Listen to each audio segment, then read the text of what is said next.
Tentu cara isinya atau cara membuatnya sudah detail dituliskan di dokumentasinya.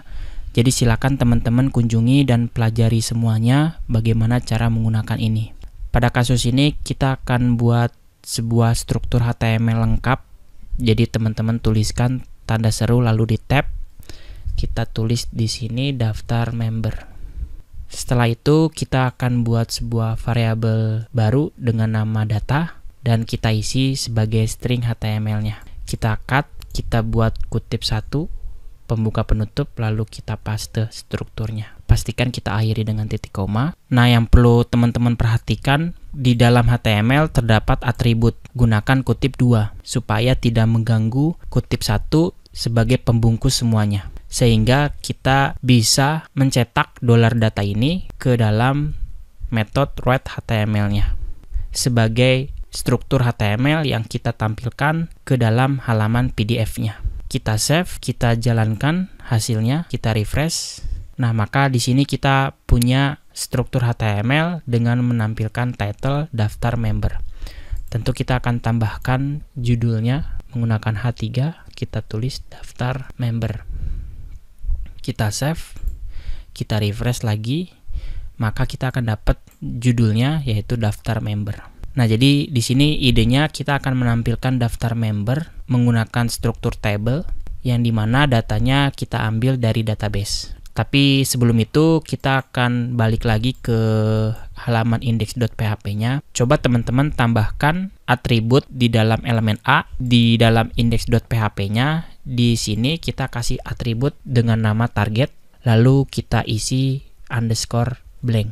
Agar kalau kita klik, dia akan buatkan tab baru. Kita refresh, pada saat saya klik tombol cetaknya, maka dia akan membuatkan tab baru untuk si cetak.php-nya. Karena kalau kita tidak berikan seperti itu, maka halaman ini akan diubah menjadi halaman PDF. Sekarang yang akan kita lakukan adalah mengambil data dari database buat kita tampilkan ke halaman PDF-nya. Caranya bagaimana? Yang pertama, kita buat dulu perintah untuk koneksi database seperti biasa yang teman-teman sudah pelajari.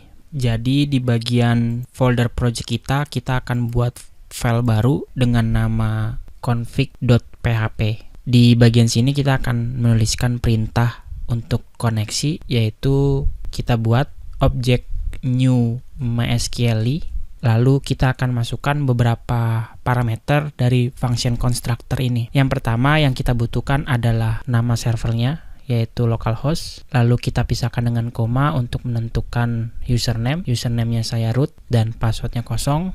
Untuk parameter yang keempat adalah nama database-nya. Nama database-nya adalah webmaster. Seperti ini. Dan kita akan simpan koneksi ini ke dalam suatu variabel dengan nama DB. Cukup simpel untuk melakukan koneksi, kita tinggal melakukan instansiasi dari objek MySQL, lalu menentukan beberapa nilai yang harus kita masukkan. Yang pertama adalah servernya, localhost, ada username, passwordnya saya kosong, lalu database-nya namanya webmaster. Jadi saya sudah siapkan struktur database di localhost phpMyAdmin. Di sini kita punya database webmaster, kita punya data membernya. Ini adalah struktur data membernya. Dia terdiri dari ID, name, address, dan email. Jadi pastikan teman-teman siapkan terlebih dahulu database dan tabelnya yang dibutuhkan, atau teman-teman bisa meminta untuk struktur table ini kepada instruktur yang sedang bertugas. Jika sudah, kita balik lagi ke bagian cetak.php-nya. Setelah kita buat koneksi, kita bisa langsung menjalankan sebuah query SQL untuk melakukan request ke database dengan menampilkan sebuah data. Jadi kita akan melakukan require di sini untuk memanggil file dengan nama config.php yang sebelumnya sudah kita buat. Jadi config.php ini adalah koneksi database-nya. Kita gunakan instansiasi dari objek MySQL. Karena kita melakukan request ke database, maka nanti kita akan masukkan hasil responnya ke dalam string HTML. Untuk itu kita akan tulis struktur table yang terdiri dari baris dan kolom. Kita akan buat table, lalu di dalamnya ada tr dan td. Kita tab, nah tentu kita nggak gunakan td, kita gunakan th, judul tabelnya seperti ini. Kita tulis di sini nomor, th nama, alamat, dan email. Nah, ini adalah baris untuk judulnya yang terdiri dari nomor, nama, alamat, dan email. Dan baris yang kedua kita akan tampilkan datanya. Pastikan kita sudah save. Tentu yang kita buat baru headingnya, yaitu judul dari table. Nah, berikutnya kita akan ambil data dari database. Jadi di bagian sini kita butuh perintah PHP karena kita tidak bisa menggabungkan string HTML dengan perintah PHP-nya, maka mau nggak mau stringnya kita pisahkan menjadi beberapa bagian. Jadi stringnya kita tutup sampai di sini, lalu kita buat string baru dengan $data dengan variabel yang sama, tapi kita tulis titik sama dengan seperti ini. Jadi string yang pertama bagian yang ini kita tutup sampai di sini, dan string yang terakhir bagian yang ini. Nah, string yang terakhir ini kita simpan ke dalam variabel $data, variabel yang sama, cuma kita gabungkan dengan tanda titik sama dengan. Artinya kita menggabungkan string yang pertama dengan string yang kedua. Karena kalau kita menuliskan seperti ini, maka string pertama akan hilang dan digantikan dengan string baru. Jadi pastikan kita tulis titik sama dengan untuk menggabungkan string sebelumnya dan string setelahnya.